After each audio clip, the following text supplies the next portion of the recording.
Jewel Pearson, it has been a wacky, wild ride to get to this here Zoom room. It's good to see your face on the monitor. How are you Same right now? here. Thank you. I'm good. It was wacky, but I'm glad we got here. Sometimes the most difficult journeys are the ones that are the most worth Absolutely. taking. I agree with that. So this one is going to be good. All right, well, good. Well, start off. Tell us how long you've lived in Charlotte and what you do. So this time I've lived in Charlotte since 2011. I kind of get bored and I move away and then I come back. So this time since 2011. And I work for one of the local financial institutions, but I also built a tiny house here in Charlotte. So that's kind of, I'm guessing what you want to talk about is I my think tiny that's house. that's your I think that's creative. it. That's your creative passion, isn't it? Absolutely. All right. Absolutely. Well, I'm gonna hit this dreaded timer, and Okay. we're gonna have a rollicking conversation in the parameters that it gives us. So here we All right. go. Sounds fun. Now, user error. Oh, come on. Isn't it fun? This is like a child. There it is. There it is. There it is.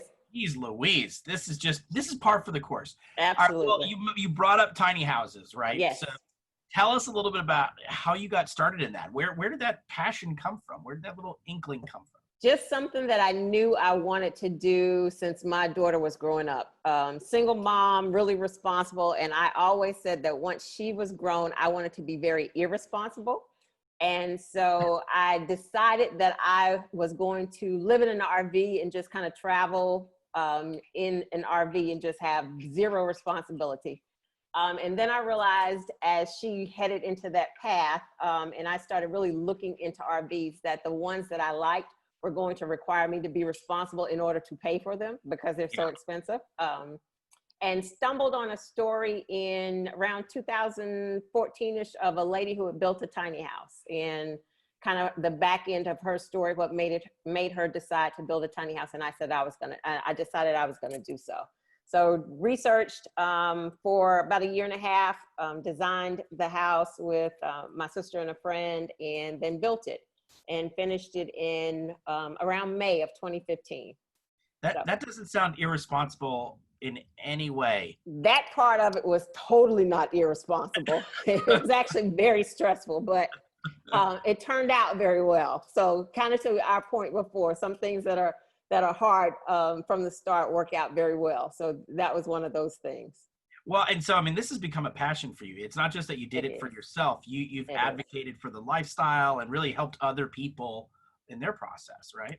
It became a lot more than I imagined going in.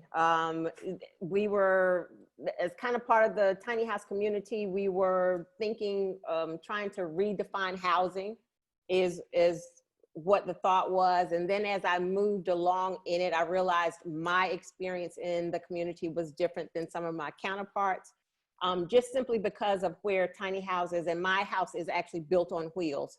So where they're allowed, my experience, I've run into some issues outside of just overall tiny houses, and some issues around racism and that type of thing. So it's taken on a life of its own as I've wanted to, one, work with the city of Charlotte to see if we can address some of the affordable housing issues through tiny houses. And that hasn't gone very well, but I'm not going to give up. And then just bringing awareness to the importance of tiny houses in the overall conversation of wealth building and growing, just getting to the point where you're in charge of your life versus subscribing to what everybody, I guess, calls the American dream, and that dream leading you, being more in control of yours own destiny. It's funny that you should say that, because Matt, my partner, and I talk all the time about, we stopped saying the word simple. Mm-hmm. We started saying worthwhile, right? Yes, because right. things Intentional. Started off saying, well, that'll be simple. Nothing simple is ever simple, but then you gauge it as, is it worthwhile? And it sounds like the journey for you has been and continues to be very worthwhile. Absolutely. Yeah. Oh, go ahead. Sorry. No. It grew into something. I was on HGTV, and then a lot of the connections that I've made, and just overall the importance of housing in the social justice realm. And so it's morphed into something a lot bigger, and I'm very passionate about the conversations.